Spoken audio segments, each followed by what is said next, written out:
It's time for the Charlotte FC podcast.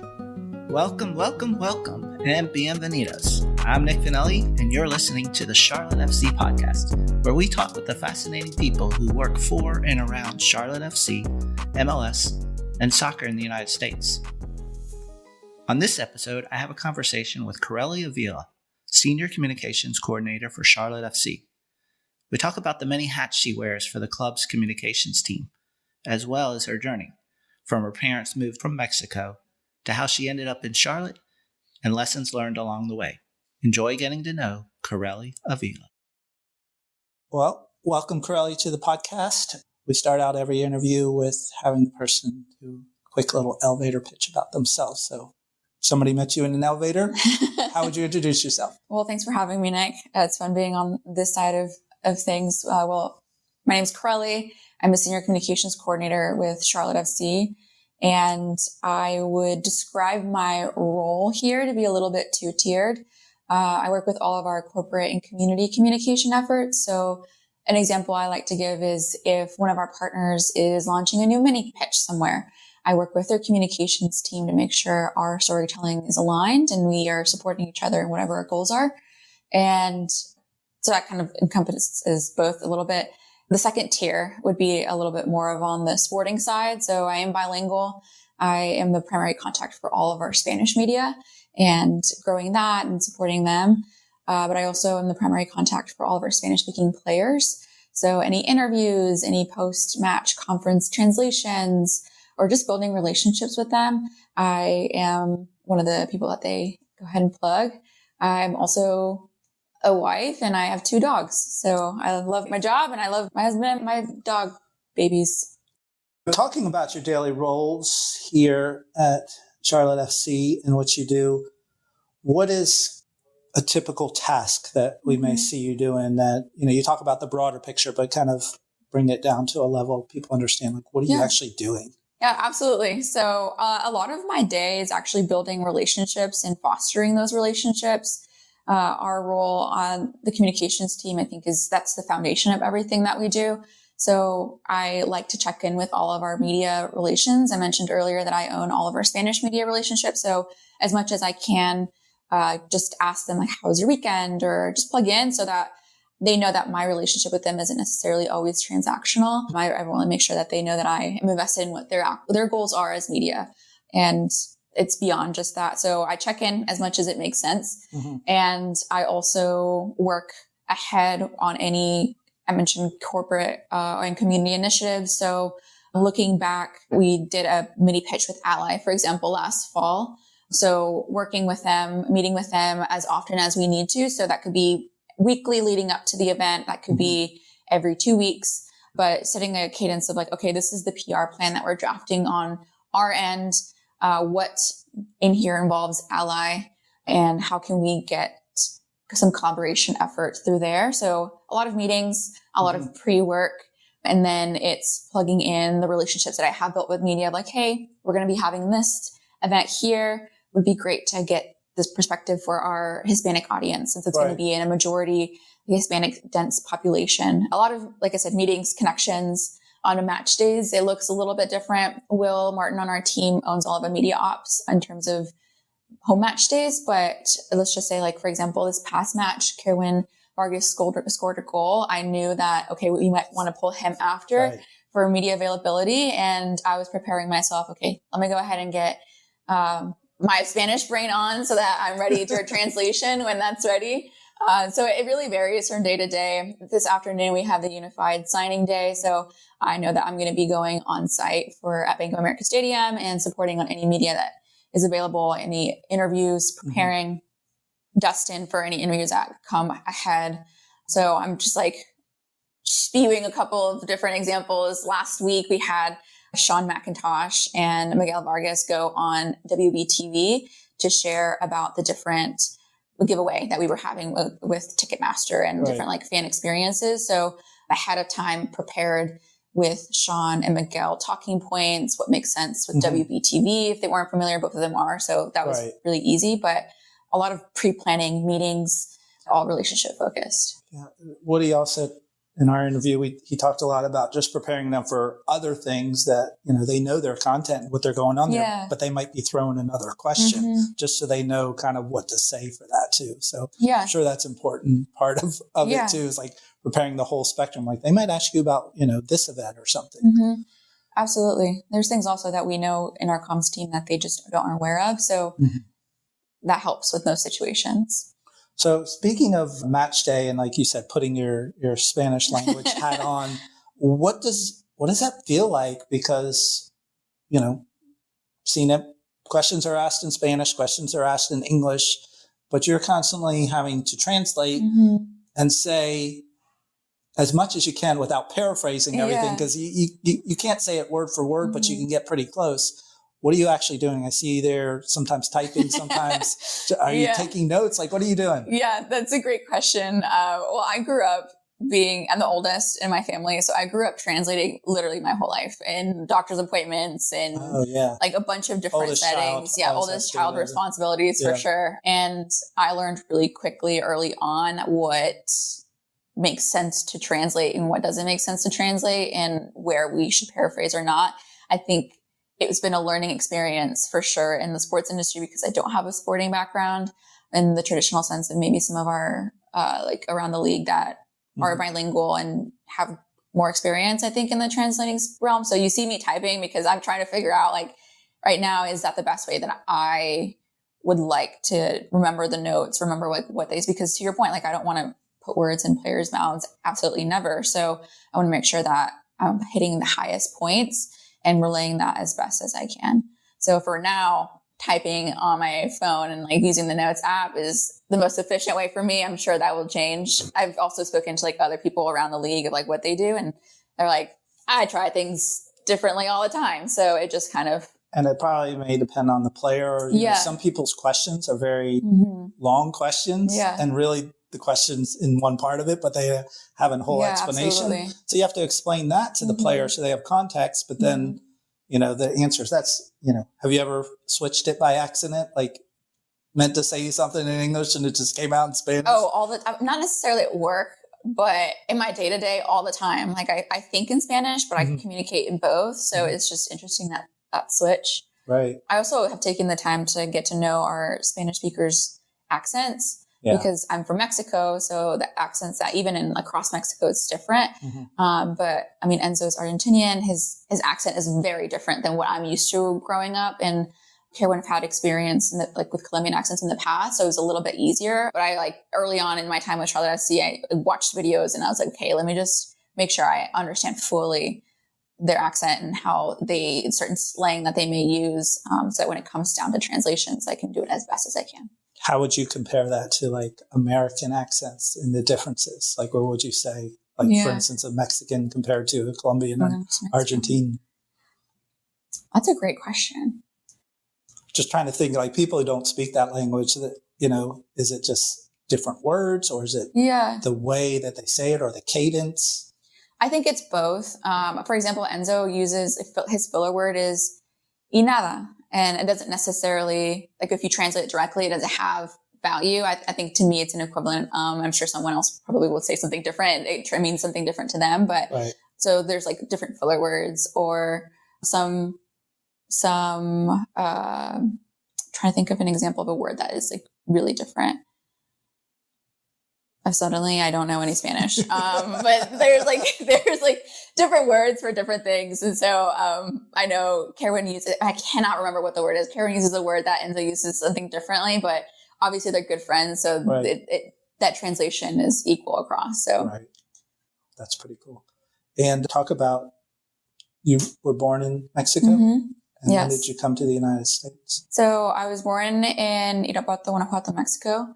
And I came to the United States when I was 2. So I was raised in Georgia. So I was basically from here with interesting cultural roots. But you had a Spanish speaking household, like absolutely. you said. So it wasn't like you came here and all of a sudden it was in English. No, I learned both at the same time, which is fun. Wow. And Gwinnett area? Yes, Gwinnett County. I always say I'm from Atlanta because no one knows Gwinnett. But if you're familiar with Georgia, I'm like, oh, I'm from Gwinnett. That's the melting pot of languages there. Yeah. So do you know why your family came to the United States? Yeah, my parents were just seeking a better life. I'm the first person in my family to graduate high school. My parents had lower education, and it wasn't because of they didn't want to, but it was because of survival. I mean, different situations require different circumstances. So I knew that they wanted differently for their kids, and where they were being raised and in the circumstances they were being raised in, that just wasn't a high possibility for that. So I know that we came to the U.S. for better opportunities, better opportunities. And I do feel like we've been able to build that for ourselves. Did they tell you why they went to Atlanta area? Like, is there a reason? I ask, and it's because they're brothers. So all of their family, basically, with the exception of a couple, are in the U.S. And their brothers my dad's brothers just landed in Georgia, and we all followed along suit. So my whole family is in Georgia right now. Wow, that's cool. Now, when you were growing up and speaking both languages and things like that, did you know what you like? Did you have some sort of like, this is what I want to do with my life when you were younger? It's funny that you say that, because when I was younger, I actually wanted to be a pediatric surgeon, which is just so different than what I'm doing now. And I think a piece of it came from translating things for my family. I knew how much there was a need for effective communication in certain important industries. And in addition to other things, is why I wanted to do that. So I think it definitely did impact that, and wanting to, whatever I did, I knew I wanted to tie in that Spanish speaking language and being able to connect with people from different cultures. That's pretty cool. So how did you land here at Charlotte FC? So my journey to Charlotte FC, I think, was a little bit non-traditional. I mentioned I wanted to be a pediatric surgeon, but due to just some things, I shifted. And when I got to college, I was like, okay, I'm going to pursue communications because it's super broad and gives me the opportunity to really move into any direction that I wanted to. And quickly found that this is actually what I really loved. I love being a storyteller. I love communicating with people. I love being a connector. Especially being bilingual. Being bilingual. Unless you speak more languages. Not yet. Hopefully in the future, but not right now. And so, I love communications, and when I graduated, I started building a career in it. A huge soccer fan. I was really bummed because I was in Charlotte when Atlanta United became a thing. And I was like, I can't just naturally become a soccer fan when I'm in a different city, even though I was raised there. It just looks weird. I didn't want to be a bandwagon. Right. And Charlotte FC came to be here. I'm like, let's go. This is incredible. This is my time to really dive into a team on something that I already really enjoy, have natural cultural ties to, and was a season ticket member afterwards pretty quickly, and came to every single match. So independently, I was working on my communications career while also just being a soccer fan, a Charlotte FC fan. I like to tell the story of like when I came to the first match, I saw so many people from so many different walks of life from all parts of the Carolinas come for one thing. And I was like, this is so cool. And I feel like I was so lucky at the time to be a part of something like that, where just as a fan, I was like, this is incredible. Like everyone, no matter what our backgrounds are, or professional experience or whatever, anything, like we were all for like one thing. And the opportunity with Charlotte FC came up in a communications realm, and I knew Will Martin in college, and I was like, hey, I'm a communications girly through and through. I love Charlotte FC. I love soccer. Do you think that I can do this? And one thing led to another, and now we're with the club. Wow. That's pretty cool. So when you were here, just this past year, they did Women in Sport, and you were featured. How did that come about? Did Taylor just come up to you and say, we want to do this? Are you willing to do this? Like, what happened there? Yeah. I felt really lucky to even have been considered for that. There's so many incredible women across the club that, I don't know, it was just really nice. And yeah, it was a conversation with Taylor, and from there with Woody, and I don't know, it was a lot of, I think when I went into the opportunity, I wanted to make sure that I gave kudos to all the women that I do work with, because my role is super unique and cross collaborative. And so, although it was on me, I wanted to make sure everyone got their flowers, because none of this would be possible, including my job as a woman in sports, would be possible without Nat and all of them. So it came from a conversation, but hopefully touched more than just me. Yeah. One of the things that stood out in that piece was just you talking about living life fearlessly. Is that kind of like your back of your head, like this mantra that you just like, I just need to go after it if I want it?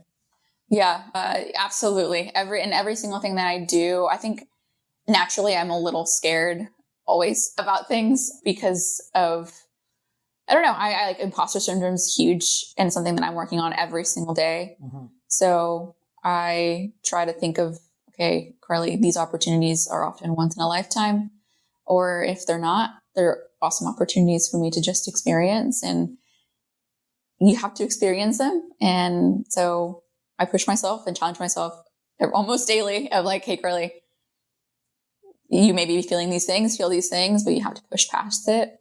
So it's definitely a mantra for me. So do you have, everybody has some sort of support system or somebody, you have family and people, are there certain people that you kind of like, hey, I need to talk this through with you? Or is it kind of just, you can do it for yourself? Yeah, I think it's a combination of both. I mentioned I'm married.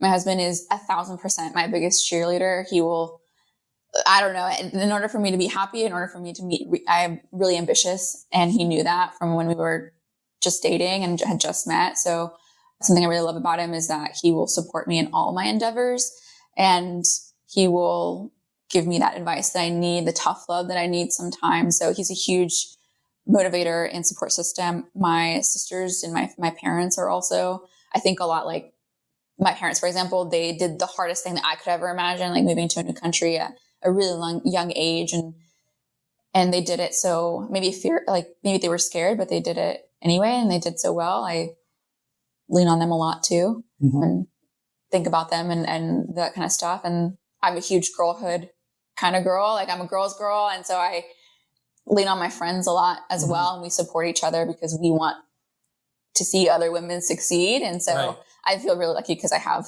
just surrounded by a lot of support. That's cool. That's good. When you're not doing this job, which is many different hours at many different times, like you said, it's not the same every day. It's not the same even every week. Like, you might go to a match, but it's 1 week you might be translating, the other week you might be doing something else with corporate or something else. What do you have like another job or another thing you're doing at your graduate school? Yeah, I'm in graduate school. I'm at Queen's University of Charlotte getting my master's in communications. So that takes up a lot of my time when I'm not here. And I love it. Are you close to graduating? I'm close to graduating. I have my graduation in May, but I do have a couple of summer classes to finish out. So that's huge. Oh my gosh, I'm so excited. So much of your time will now be like, what do I do with all this? I know. I literally think about that. I'm like, what am I going to do with all this free time? Anything. All right. Well, we're going to now talk a little bit about some of your early life. What did growing up look like for you? I grew up in the suburbs of Atlanta. So I don't know. I think about my childhood and I think about all the love that I received and all of the friendship that I have. I think I look back on my early life really fondly. I have my best friends to this day that I met when I was really young. One of my best friends got married last week, 2 weeks ago, and I was her matron of honor. And so we've been friends since I was, oh my gosh, the weird days of middle school. So I think of, a lot of joy. The suburbs that I was in, it's a lot of nature. So I remember playing a lot in the creek. I remember hanging out with my family a lot, very family oriented. Early tie of soccer. We would play soccer on Thanksgiving because it's not a Mexican holiday. So we were like trying to find ways to fill in. We do celebrate Thanksgiving, but like my family was like, let's do something else too.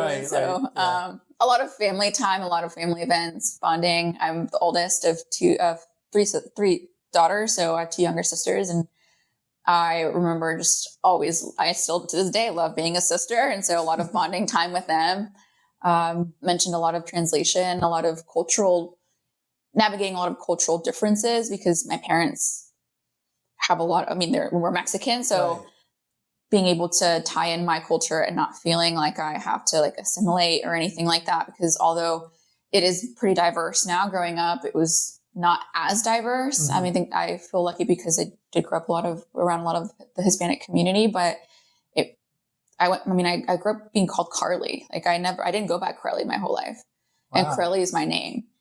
So at school, I would be called Karely, and in my personal life and like my home life, my Right. name's Karely, so I would be called Karely. And you didn't be like, I'm not going to correct them. Just Yeah, let no, it go. happened really young. Like someone, I can't even pinpoint when it was. Like someone was like Karely, and it just stuck. Like your friends start calling you Karely, like it just becomes a little messy to undo. And Right. and it helps too when you are at the time. Like it helped too when you are one of a few Latinos in a Right. certain area, and like people, it was just easier for people to say. And I wish I could go back to like the old me and just give her like a gentle little shake and a hug and be like, you don't have to do that. Right. Well, you so- don't know those things when you're No, young. absolutely not. Hindsight's 2020. So, Yeah. but I mean, although that was just like a piece of my journey, I look back at super with a lot of love, a lot of joy. Sounds like you had a good upbringing just because of the family and that culture. Even if the Hispanic community wasn't as big or anything like that, you were able to kind of be a part of everything, which probably helped you in other things too. Oh, 1,000%. I think when you have a cultural understanding and you think with like a global citizen mindset, you're able to connect with people on such a deeper level than just this person likes pizza, you know? Right. And I really am thankful for that I have that just naturally from being not from here. Right. So what was your first job? My first job. A teenage job, whatever. What was your first thing? What did you do? I worked at Chick-fil-A for a long time. It was your pleasure to work there. It was absolutely my pleasure. That was such an interesting thing to unlearn. I loved it. Oh my gosh. Yeah. It was so fun. It's pretty fast paced. Yeah. Oh, I learned fast-paced environment very quickly. And you get free up to, at the time, it was up to $6.50 free of food. Oh, wow. Every shift that you worked. So that's pretty cool. Great. The transition to communications you talked about, you kind of felt like it fit. Is that what prompted you on to go to graduate school and thinking I need to get at another level of this? Because you could easily do this without the grad school. Like, why did you choose that route? I think it was always a personal goal of mine, to be honest. I didn't think that I didn't think I would make it this far for a lot of different reasons. And so I was, once I finished my undergrad, I was like, I want to get my master's, and I want to get my doctorates. And I may not need it for my career, but I think it's something that I just want for myself. Just growth. In general. And I've learned a lot. It's been fun being able to apply what I'm learning in school to my actual job. I think it sticks better for me. Oh yeah, and motivates me to do better too, in both sense, because I'm actively being just a lot of stimulus going on. But not needed always, but for me, it was definitely a personal goal. Well, it's also, I think a lot of times just any education kind of cements other things in your understanding. So even though you've done something and you always do it, now you understand why you're doing it or like how it could change and how you can, the more you know about something, the more you can play with it. Yeah, absolutely. I always tell people you can't really break the rules until you know the rules. True. And so like once you know all the rules, then you know, I can tweak this part and this is how it works. That's very true. You talked about playing soccer at Thanksgiving. Did you play soccer at all? No. Never? You were not an athlete? I did a bunch of different, I'm sure like if anyone from my teenage years is listening to this, they're going to laugh because I did a bunch of different things. My freshman year, I ran cross country. I love running. I'm terrible. I'm like the slowest runner ever, but I will make it far. I just can't do speed. So I ran cross country. My sophomore year, I kind of wrestled. I was the only girl on the wrestling team, but I didn't even finish the season. It was only for like a couple months. Tried that. And then my junior and senior year, I was a cheerleader. So for the football team. And that was a lot of fun. Yeah. Yeah, definitely. It was a flyer. High school, flyer. I literally was like, I don't like being in the air. And they're like, here, Karely, give you a flyer. I'm like, all right, let's do this. That's cool. So no the interest in soccer was more just in family and watching Mexican national team, or did you have teams in there that you watched too? So yeah, definitely family. One of my earliest memories is just like my dad yelling at the TV. And there's something, I feel like, I don't know if this is universal, but we are all in for like our Mexican national team, all in for our specific teams, but are like the biggest critics of all of our Mexican teams. So right. definitely the Mexican national team. And I grew up watching Cruz Azul. And my first, Oh, that's kind of fun because we get to play them again. I know, it's very interesting. And my first like crush, quote unquote, was Chicharito from the team. So yeah, it was just, naturally, culturally in there, and it's been fun being able to do this job for sure. And their new kits are really oh my nice. gosh. Yeah. The green one. I literally love it so much. You wrote like, I bury me in this, right? I did on my tweet. I was like, bury me in these kits. They are. The Mexican kits, I've always like, man, I couldn't wear one probably just because, I mean, I like them, but it was like, I feel like I would be betraying. Yeah. Yeah. But I love their kits. They're always awesome. All right. Kind of shifting here. So how do you deal with failure? Because I'm sure you had failure in your life. Oh, 100%. I think I'm still learning. I am a natural perfectionist. I don't know where that comes from. I'm sure we can unpack that a different day. But I am a natural. I want to do my best, be the best. And so I am learning to give myself grace when that doesn't always happen, because I'm human and it's not always possible. I'm also learning that nothing has to be 100%. Not everything has to be 100% all of the time. That's hard. It's very probably hard. one of the most challenging things for anybody who has a perfectionist kind of mindset is that you can just do it and you don't procrastinate it or whatever, because you're not going to be able to do it at 100%. Yeah. Sometimes you have to pick the things that are like, prioritization. I just got to do it. Yeah. So I think actually being exposed to real life examples of it has been really helpful, but it's a learning process for sure. So how do you personally motivate yourself knowing that you're going to have to make sacrifices? You're having these competing priorities. You may fail. You may not do it perfect. How do you motivate yourself through that? I feel like I just have been so hard on myself for so long that I've really prioritized in these past couple of years being kinder to myself.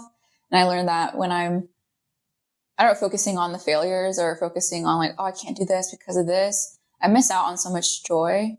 And I keep that also top of mind. Like, yeah, maybe I won't be able to, go do a karaoke with my friends on Friday night because I have to do my assignment, but I will be able to see them later, or I'll be able to, it'll be worth it when I have my degree, and I know it will be. So I just really prioritize myself and like how I speak to myself. If I speak kindly to other people and I really respect other people in certain ways, like I should be able to do that for myself too.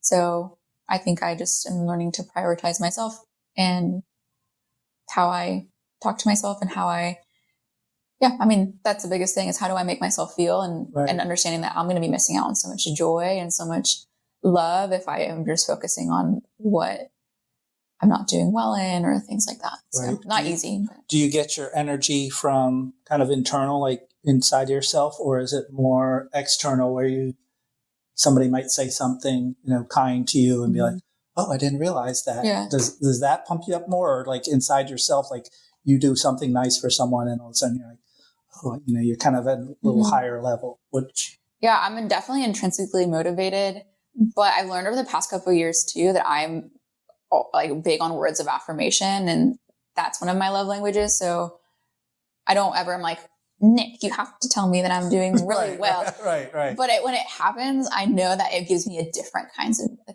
of joy, and like that motivates me. Right. So both in the older, I think because I don't recognize all the time like what I do and like to the capacity that I do, when hearing it from someone else, like it's like, oh, you're right.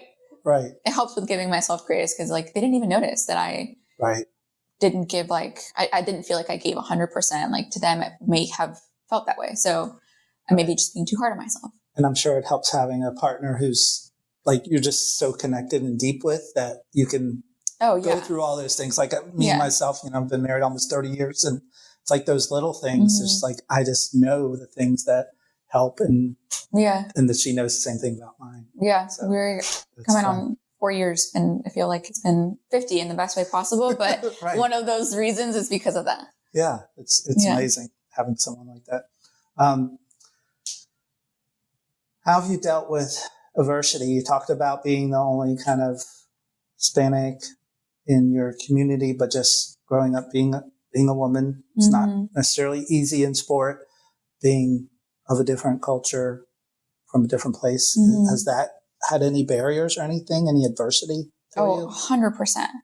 I mentioned imposter syndrome before. I think I struggle more with just feeling like I don't belong in certain spaces than I should.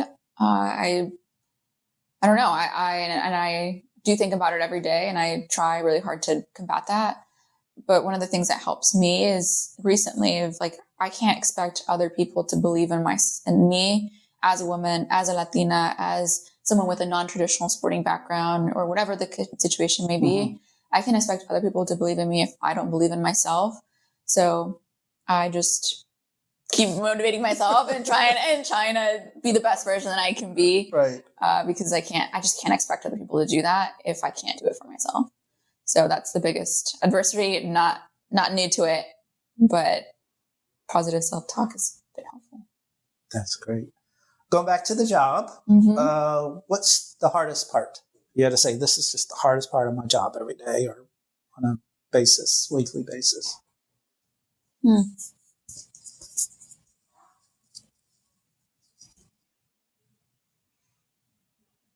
I think the hardest part for me is I always want to do more. So let's just say we have a campaign and I have like about 6 pitches for something like cool story ideas. And we go through most of them because it's rare that you get through all of them. I'm like, okay, well, I want to do more. Like, I want to just like keep pumping more and more. And like that, sometimes that doesn't make sense strategically. Other times it's just not possible with time or capacity. Right. So being able to balance what I want and versus what's realistic has been really challenging. Another thing is just navigating the sports industry. I come from nonprofit corporate, and that's just way different than what it is here. Yeah. So being able to. So what was the nonprofit corporate? I used to work for an organization called Road to Hire that supports underrepresented communities on their way to tech or just higher earning careers. And this could be through apprenticeships or scholarships. Oh my gosh, I loved that. It was incredible. And I say corporate nonprofit because it's within the company of Red Ventures. It's tied to Red Ventures. So we were on their campus and worked side by side with their communications team and all that kind of stuff. So it's just corporate functions so different than the sports industry. Like it's especially nonprofit working for going literally not for profit to for profit is like a different mindset. Oh yeah, that's just right away. Yeah, and I feel really lucky because my job is still really closely tied to the community impact. So I still am doing what I love, and it's connecting with people and in that kind of capacity. So yeah, it's been challenging earlier, more so in my time here. Of like, we need to shift my mindset of how I would necessarily approach certain things because we're not functioning on a nonprofit mindset. It's more of like a, I don't know, like fan base. Yeah. Different growth cultural. Different way, yeah. So when you were with the other job, did you just feel like you wanted something different? Because you like you said, that's a big shift. Yeah, I did want something different. But you loved it. You said you loved it so much, but you wanted something different. I did love it, but I wanted something that was more challenging. I was there for 3.5 years, which doesn't seem like a long time, I guess, to some people. But for me, I was like, I just craved something different. And I never did really anything for myself. Like I usually have someone else in like my family or like getting ahead for whatever reason. And when I saw the opportunity for Charlotte FC, I was like, this is something that I want because of me. And it makes sense for what my passions are. And I don't know, like I wanted something new and I wanted to do something for myself. And that really is like taking this job and pursuing it and was something the first thing that I did for myself. Right. So that was a big thing too. That's cool. Now you have a fair amount of autonomy at this job, which is nice. What do you enjoy the most about working here? Yes, you have a lot of autonomy, but there's also a lot of cross collaboration, teamwork. I got Woody, I don't know. And Will, it's just, my team is super fun. They think outside of the box. they believe and care in what we're doing here. And I love that. Like, it's just something about, there's nothing worse than going to work and like someone not wanting to be there or something like that. So I feel I love everyone I work with. Everyone's super fun and really pushes you to be better. And I really enjoy it. What would you like to do that you haven't done yet? Mentioned I want to get my doctorate. I've never, this is not work related. I've never traveled internationally outside of Mexico. So I want to do that. Oh, cool. Yeah. My husband and I were talking about maybe Colombia. Ooh. Yeah. We'll see. You get to learn the accent. There you go. In real life. So that, travel internationally. I also, I don't know. I want to continue to just grow and learn and push myself. I feel like I haven't done even remotely close to what I can do. So that's kind of not super concrete. But. And there's no like pie in the sky, like this would be the ultimate job of being in charge of this or doing this, or no, I like in a world, I would love to have my own agency one day, my own communications and marketing agency. But I just like working the way I am now. So maybe in a different season in my life. Right. So, but that's like a random goal that I have maybe. Down the line. Down the line.